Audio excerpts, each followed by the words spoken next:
Enseguida vamos a tener la plática de nuestro amigo el doctor Francisco Espinosa.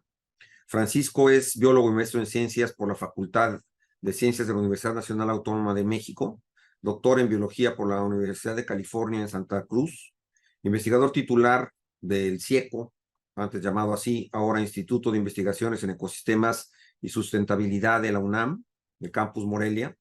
Es miembro del Sistema Nacional de Investigadores Nivel 2, investiga la ecología química de la defensa de las plantas, agroecología y ecología de malezas y plantas invasoras. Contribuyó a la Estrategia Nacional de Especies Invasoras de México y al análisis de riesgo de las especies de plantas invasoras. Está interesado en malezas y plantas invasoras y en entender las interacciones biológicas reguladas por metabolitos secundarios para construir o restaurar agroecosistemas sustentables. Ha publicado 85 artículos científicos arbitrados, 20 capítulos de libro, 8 libros como autor, coautor o coordinador, 17 artículos en memorias de congresos, 3 ensayos y 12 artículos de divulgación. Ha impartido 65 cursos en licenciatura y posgrado y ha dirigido 26 tesis de licenciatura, 5 de maestría y 8 de doctorado. El doctor nos va a hacer favor de presentarnos el tema de plantas invasoras, las especies invasoras postergables, ignoradas al principio e inevitablemente costosísimas al final, retos y perspectivas para su manejo. Adelante, Francisco. Correcto, muchas gracias. Voy a compartir pantalla.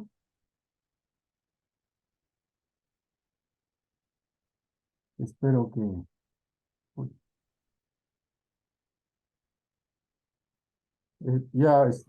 pueden ver lo Sí, que ya está. sí, se ve bien.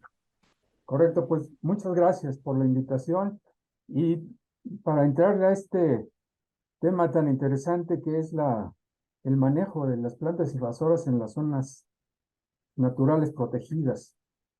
Y el título pues habla por sí mismo porque estas plantas, en general este tipo de especies invasoras, hace que al principio no las tomemos en cuenta y realmente después nos causan muchísimos problemas.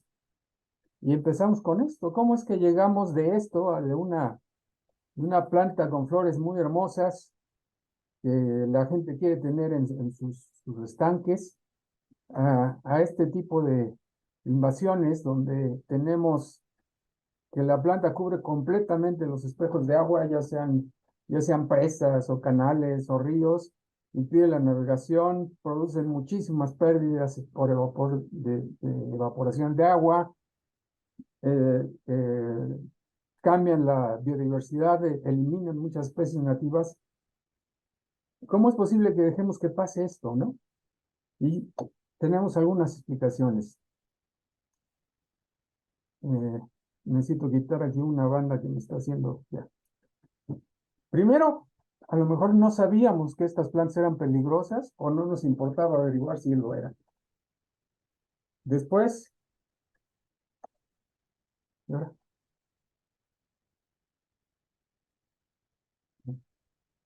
la otra es que las fomentamos al principio por su valor utilitario, porque pueden ser ornamentales, forrajeras o medicinales, y después se escapan y pasan inadvertidas o les damos la bienvenida porque embellecen el paisaje.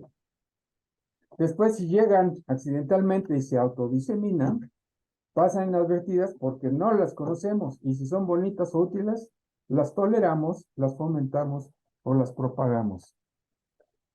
Y claro que el tiempo transcurrido desde su introducción hasta el momento en que causa daños ambientales o socioeconómicos detectables es muy largo. Todas estas explicaciones están relacionadas con el manejo de las plantas, con el uso de las plantas y con muchas otras cosas que vamos a tratar de estar viendo en esta presentación. Hay que recordar que no es fácil ser una planta invasora. Pasan muchas vicisitudes, enfrentan un montón de dificultades antes de poderse establecer y realmente causar problemas para nosotros. Esta es una de las publicaciones que considero clásicas porque define muchas de las cuestiones de terminología que muchas veces hacen que las cosas no se entiendan bien, causan mucha confusión conceptual. Y además de que ponen, aclaran la terminología en términos de a qué se refiere como una invasora, como una naturalizada, como una exótica, como una casual o introducida, y también dice cuándo son efectivos los diferentes tipos de manejo en prevención, erradicación, contención y mitigación. Lo que ustedes ven en azul son barreras que tienen que ir superando este tipo de plantas, y vean que hay la barrera geográfica, tienen que aguantar el transporte de su lugar de origen al lugar nuevo. Después tienen que llegar a algún lugar, y si están en cautividad o están cultivadas, también tienen que poder sobrevivir a esta etapa, y después tienen que sobrevivir a esto, y ya si son cultivadas o cautivas, pues si se escapan, tienen que sobrevivir, se tienen que establecer, reproducirse, después se tienen que diseminar, y después tienen que enfrentar diferentes barreras ambientales. Y en todo esto hay diferentes adversidades, por ejemplo, nuevos herbívoros, nuevos patógenos, o personas que no las quieren o las quieren.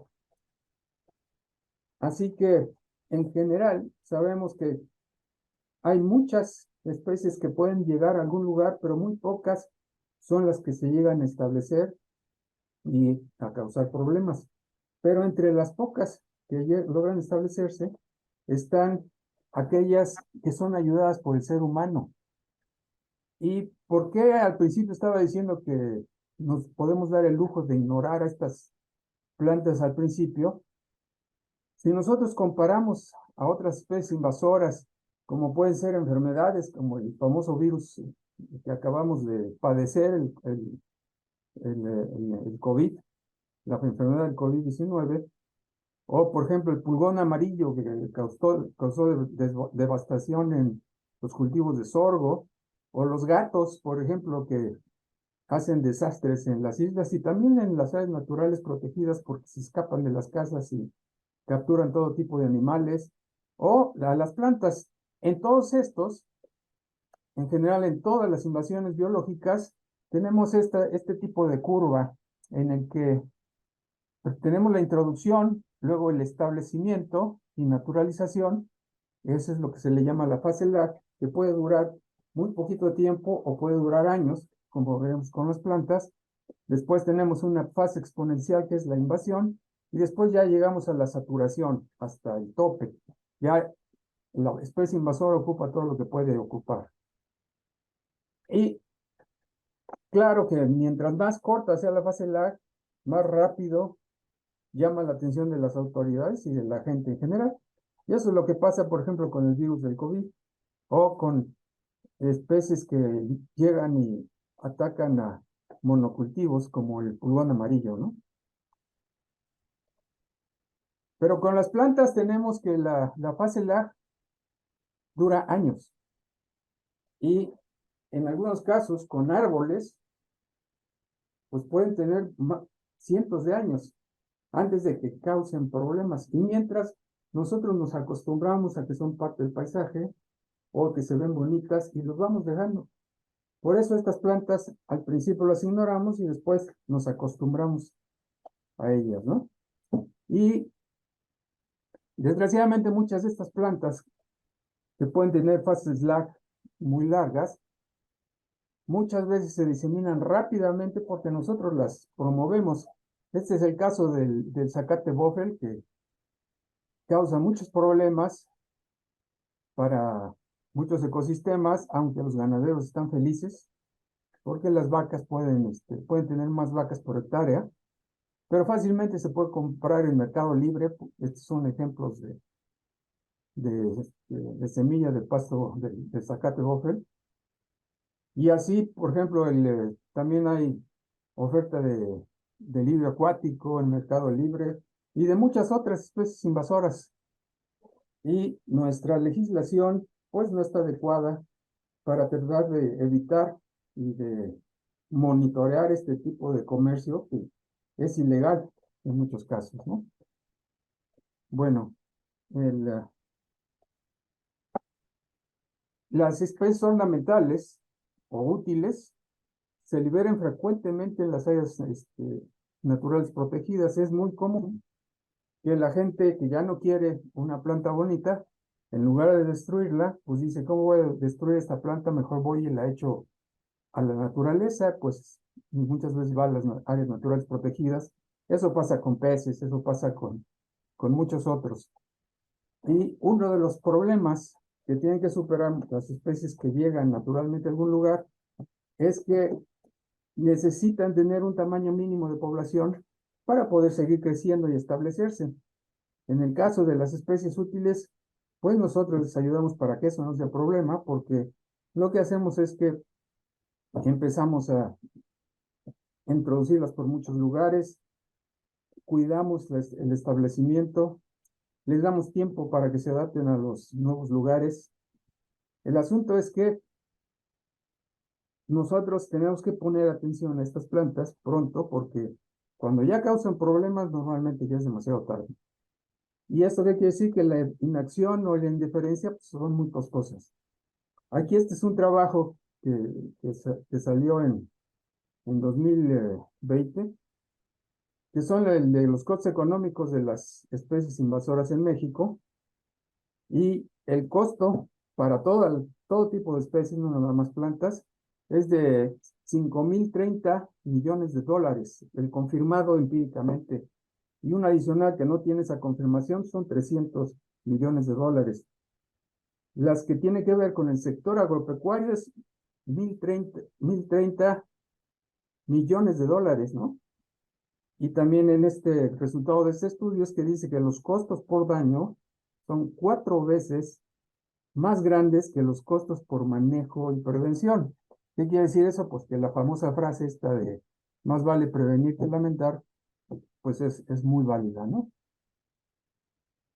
Muchos consideran que las plantas invasoras peligrosas son bombas de tiempo porque pueden estar muchos años sin causar problemas, pero siempre el costo de las acciones de manejo se va incrementando. La prevención es lo más barato, después viene la detección temprana y la erradicación, y después la contención y mitigación de daños. Así es como está el asunto con las plantas invasoras y en las diferentes fases de la invasión.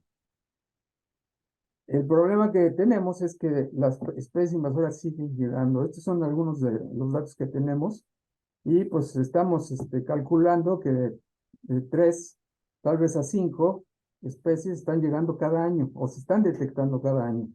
Ese es el asunto. Y en general, si nosotros aplicamos la regla de los 10, es que a veces dicen, no es tan buena.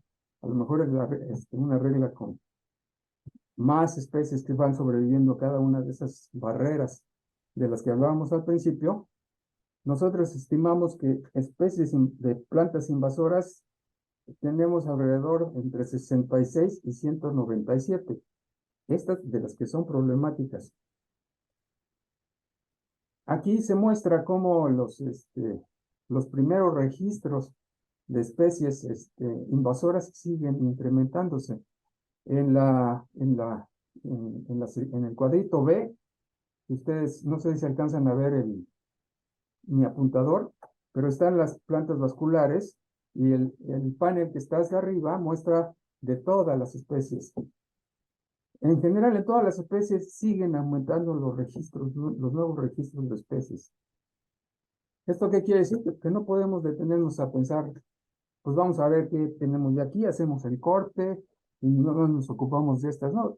Tenemos que seguir pensando en estas especies que siguen llegando.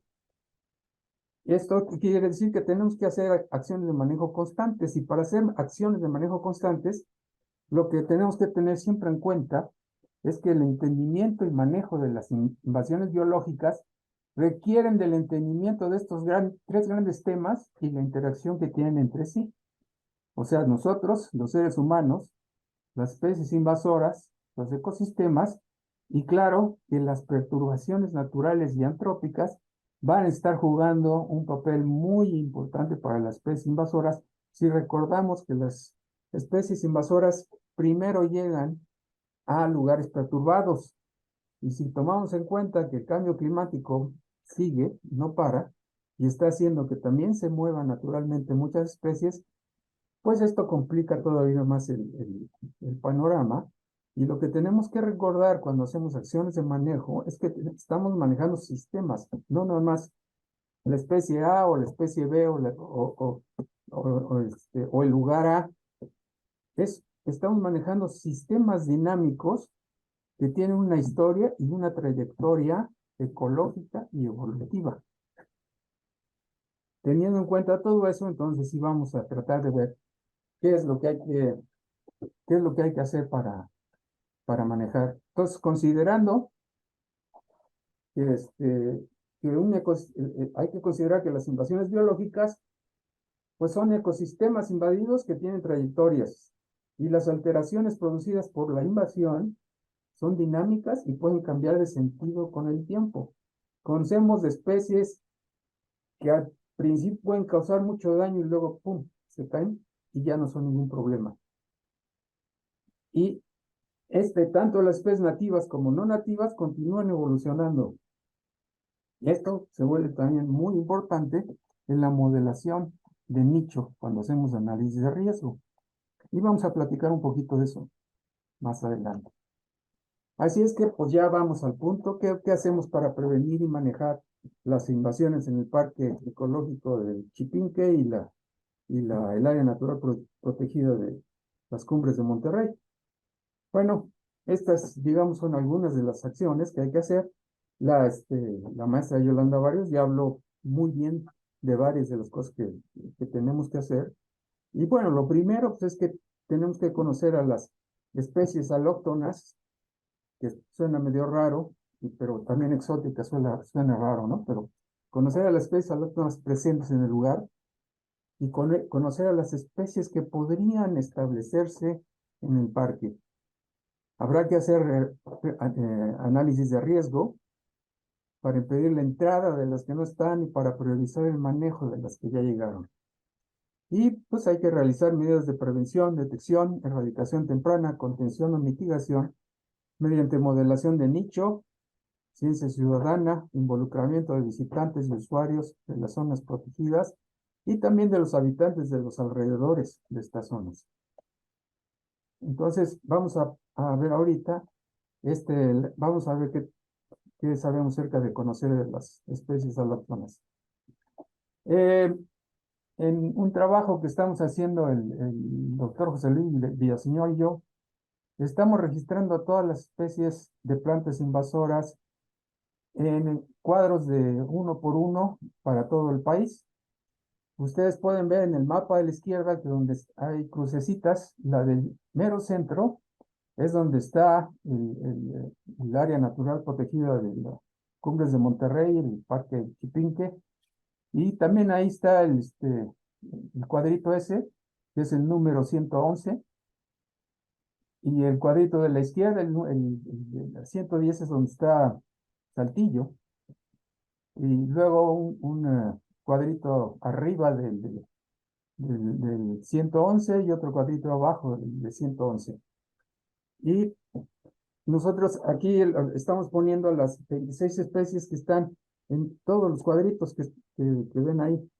Y ya ven que ahí predominan las poáceas, no predominan las asteráceas, son poquitas, pero pues eso sale del patrón que normalmente se encuentra. Y vean ustedes, cuando hacemos un análisis de cúmulos, como este que está aquí, y le ponemos,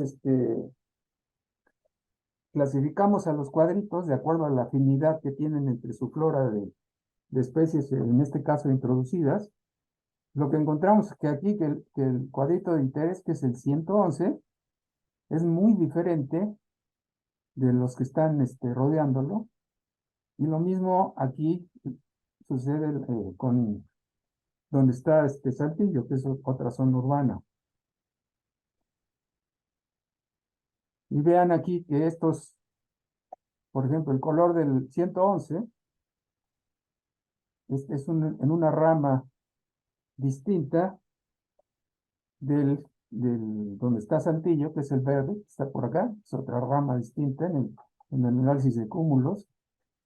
Y luego vean estos amarillos que están en una rama todavía más lejos, que sería por acá. Aquí este es lo mismo, pero aquí con las malezas nativas.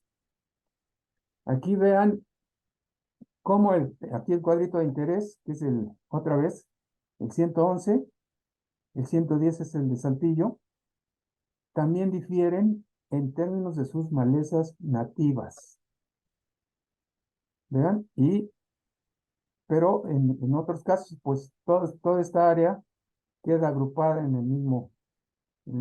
la misma rama, estos azules fuertes, pero aquí se distinguen estos dos, ¿no? El 111, que es donde está el cerro del Chipín, y en el cuadrito que ustedes ven a la derecha, pues pueden ver que hay 111, detectamos 197 especies exóticas en ese cuadrito. De especies nativas, de malezas nativas, son 782. El total de malezas son el 979 en el cuadrito 111 y es un 20.12% de malezas introducidas en ese lugar. De los otros cuadritos del 110, es el 21%, que es donde está Saltillo, otra área urbana, pero que tiene mucho menos especies. Y luego el 95, que está arriba del 111, pues son mucho menos especies, 364 especies de malezas, 44 de introducidas. El 127, que está abajo, son las 57 especies exóticas y 503 especies nativas. Y en estos casos, el del 95 y el 127, pues vean, tienen un porcentaje igual que el 112, que es muy parecido al porcentaje total para México. Esto justifica, pues, por qué haber seleccionado estas. Con estos nosotros tenemos una lista de especies que, claro, yo creo que va a ser mucho más precisa lo que hicieron con el proyecto de GEF, pero de todos modos con esto nos da una idea de que el área de Monterrey, este cuadrito 111, es muy diferente. Tiene muchísimas especies introducidas. Si calculamos que en todo el país hay alrededor de 800 especies introducidas, pues ya tiene más, tiene casi todas las introducidas en ese cuadrito, 782. ¿Qué quiere decir? Pues que ahí yo creo que el efecto de la ciudad y de la acumulación de gente y la perturbación asociada a los seres humanos, pues va acompañado de todas estas especies que potencialmente pueden entrar a estas áreas naturales protegidas. Y aquí el llamado es de que si manejamos lo que está sucediendo en el parque, no podemos ignorar lo que está alrededor. Si ignoramos lo que está alrededor, pues vamos a tener problemas porque siempre va a haber colonizaciones frecuentes. ¿Cómo es que llegaron? Que es también la pregunta que hacía la maestra Yolanda. Pues aquí tenemos datos de que alrededor de entre 30 y 40% llegaron como ornamentales, pero si nos vamos a ver cuántos fueron introducidas como forrajeras o medicinales, pues nos vamos a más de la mitad, al 60%, fueron de introducción intencional. Claro que sí hay especies que han llegado de polizones o introducidas accidentalmente, pero en general es muy factible que en las zonas naturales protegidas haya muchísimas más metidas introducidas inicialmente, intencionalmente, y después liberadas o bien entraron por sus propios medios, ¿no? Así que nosotros como seres humanos lo que estamos haciendo es que estamos ayudando a las especies con un término técnico se llama presión de propágulos, que lo único que quiere decir esto es que estamos metiendo muchas especies, estamos metiendo muchas semillas o individuos de la especie invasora y los estamos metiendo en muchos lugares. Eso se llama presión de propágulos. Esta introducción a muchos lugares y luego los cuidados que les damos, pues permiten a las especies superar estas barreras de las que hablamos al principio.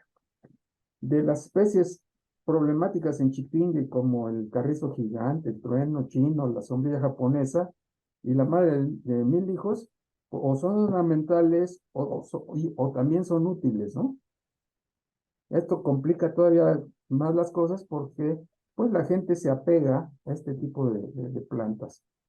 Aquí pues lo que sigue pues vamos a ver qué hacemos con todas estas especies que tenemos involucradas en este problema, y por lo que viene son estos de realizar los análisis de riesgo, que ahorita el doctor Golubov seguramente va a platicar acerca de los MEDIS, que son estos análisis de riesgo rápidos, que son muy buenos para enfocarnos en las especies que son más peligrosas.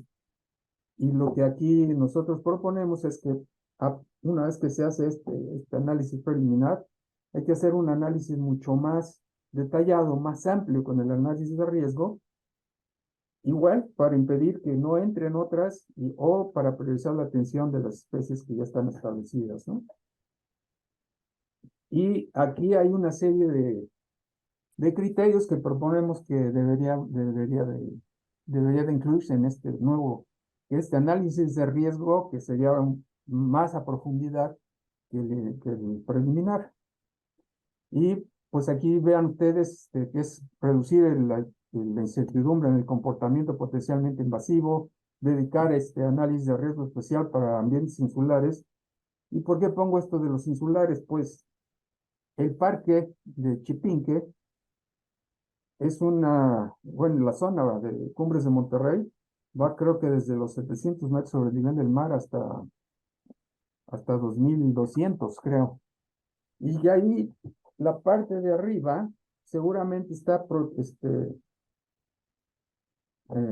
comportándose como una isla, o tal vez si tomamos en cuenta la Sierra Doblada, va a ser una especie de archipiélago en las partes que están arriba, que con el cambio climático se va a ir moviendo más hacia arriba y que da características insulares que normalmente las va a hacer que sean más susceptibles a invasiones. Bueno, eh, este es otro de los criterios. Otro es incluir la incidencia de la especie relativa a lo esperado de acuerdo a la curva de relación entre el tiempo de residencia y la incidencia de las especies. Ahorita, aquí ustedes van a ver un ejemplo de esto. Lo que tenemos es que las especies, una vez que llegan, pues mientras más tiempo han estado, más fácil es que hayan pasado de esta fase larga. ¿Y esto qué quiere decir? Que si nosotros queremos prevenir que se meta algo nuevo, pero que ya está, digamos, en algún lugar de México, posiblemente tenemos que fijarnos mucho en las especies que acaban de llegar, que tienen poco tiempo, pero que ya se están diseminando rápidamente, y a estas les tenemos que dar muchas más atenciones que aquellas especies, que aquí se los vemos en puntos rojos, que ya se han diseminado muy ampliamente y que ya tienen mucho tiempo de residencia. Fíjense que el eje tanto, tanto el eje X como el eje Y son logarítmicos. O sea, que las rojas ya llevan mucho tiempo, y claro que las azules posiblemente ya ocuparon todo lo que podían ocupar y no es muy grande la extensión que ocuparon, o bien, pues son cosas que van en declive. La otra cosa es que hay que modelar el nicho climático de acuerdo con la etapa de la invasión. Y la modelación del nicho climático pues tiene que hacerse también de acuerdo a los objetivos de manejo. Si queremos incluir un control biológico para una especie que es muy difícil de controlar, posiblemente tenemos que buscar los enemigos naturales de esa especie buscar los enemigos naturales de la especie que funcionan o funcionaron en su lugar de origen. Y esto se complica cuando la especie originalmente tenía un área de distribución muy amplia. La otra cosa es que, como vimos, es que tenemos que tener en cuenta al lugar donde es invadido, y mientras más perturbado esté el lugar, más susceptible se vuelve a ser invadido. Por eso, pues hay que modelar el nicho, incluyendo una capa de grado de perturbación de integridad o de integridad ecosistémica, ¿no? Y aquí hay algunas características que han funcionado muy bien en los análisis de riesgo y que se usan tanto en los preliminares como en otros que ya son más a profundidad. Que no voy ¿cómo se llama? A leer todas estas porque se me acaba el tiempo, pero pues vean que son varios puntos que ustedes pueden verlo. Algunos ejemplos de modelación que nos permite pues predecir si, o tratar de predecir si un agente de control biológico va a funcionar en algún lugar, o qué áreas va a ocupar, o qué áreas, por ejemplo, hay que cuidar o delimitar para que no se expanda más. Ahora, esta modelación de nicho también puede usar estas clasificaciones de perturbación. Este es un trabajo que hicimos con Ed Del Valle, que muestran las áreas que tienen mayor probabilidad de ser invadidas. Y vean este cuadrito que está aquí, precisamente donde está el área de Monterrey Chipinque, pues quiere decir que es un área muy perturbada, y ya vimos que también tiene un montón de especies invasoras, lo que no pasa lo mismo con sus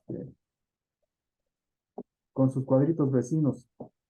Después viene ya estas medidas de prevención, detección y erradicación. Y claro que ahí en Chipinque ya han tomado algunas medidas, y ya tienen ahí un reglamento oficial y dice que está prohibido abandonar dentro del parque especies vivas exóticas. Pues sí, el asunto es que muchas personas van a decir, oye, ¿qué es eso de especie exótica? ¿Qué es eso de abandonar?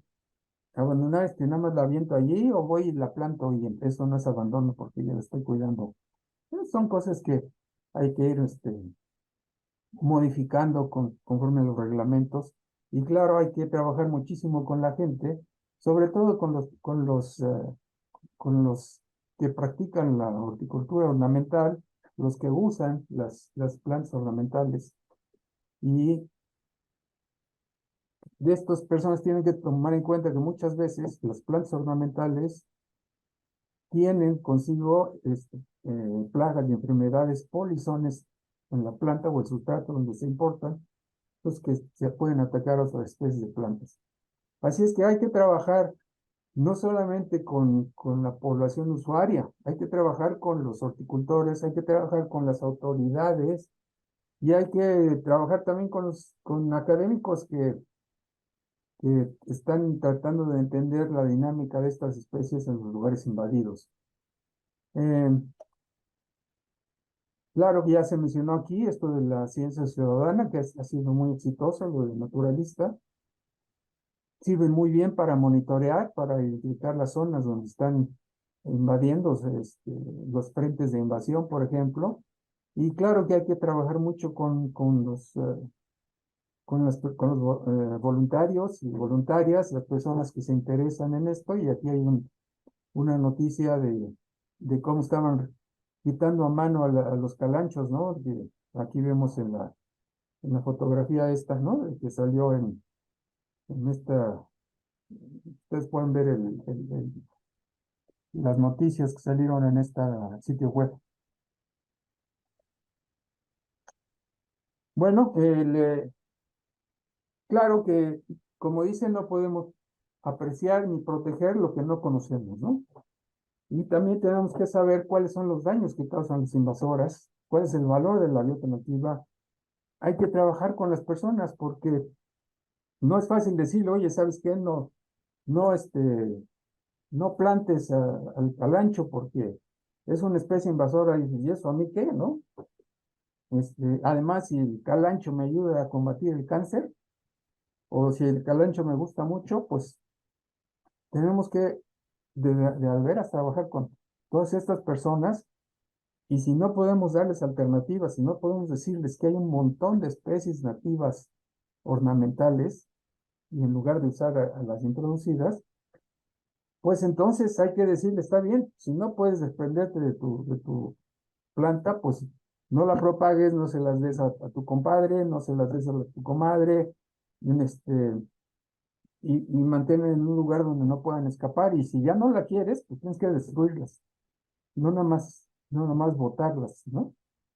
Y menos liberarlas en los lugares, en las zonas naturales protegidas. Así es que, pues este manejo realmente, pues es multifactorial, y tenemos que conocer a las especies exóticas, sus peligros, y conocer los servicios ambientales que nos están, que estamos obteniendo de estas áreas naturales protegidas. Y claro, pues hay que prevenir las invasiones con análisis de riesgo de las vías de introducción, las vías de diseminación, la detección y erradicación temprana. Hay que priorizar las cosas que tenemos que trabajar, hay que hacer análisis de riesgo, utilizar la ciencia ciudadana, y para otras cosas vamos a tener que usar contención y mitigación, usar otra vez análisis de riesgo, el voluntariado y la concientización de usuarios, del público y de autoridades. Y con esto yo termino. Muchas gracias. Muchísimas gracias, Francisco. Me gustó mucho tu presentación. Aquí destaco en particular algunas cosas que son muy interesantes. Todo esto de la parte utilitaria de las especies y el reto que existe para no estarlas introduciendo. La otra parte es esto de las erradicaciones solamente en aquellas poblaciones incipientes. Eso mucha gente no lo termina de entender y que es muy importante para poder priorizarlas. Y bueno, pues en general, muy interesante tu plática. Vamos a dar curso con la siguiente plática y ahorita esperamos tener algunas preguntas que a mí ya me gustaría poner sobre la mesa para la discusión.